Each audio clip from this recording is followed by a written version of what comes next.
Samuel entered the observation room as he always did, clipboard in hand, voice soft with manufactured warmth. "Good morning," he said. "How are you feeling today?"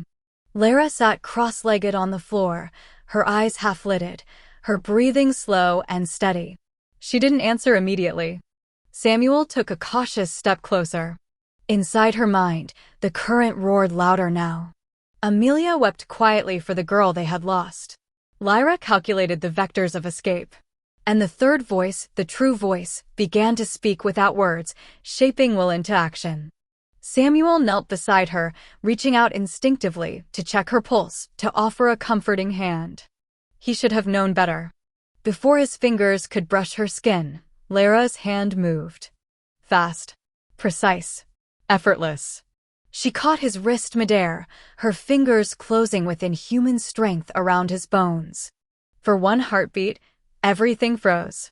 Samuel's eyes widened in shock. Lyra looked up at him, unblinking. No malice. No fear. Only certainty.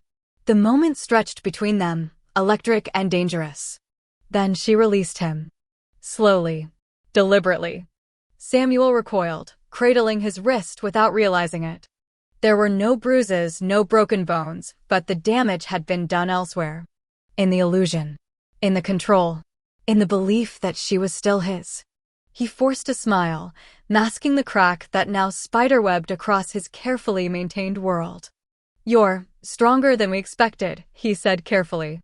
Lyra tilted her head slightly.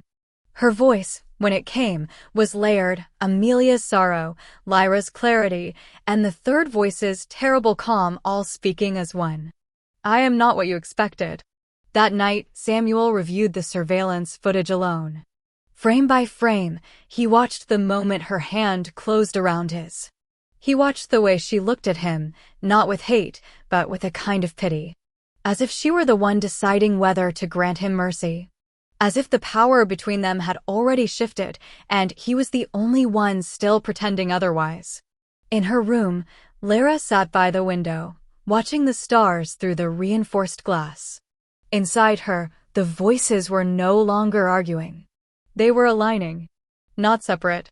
Not broken. One. Waiting. Becoming.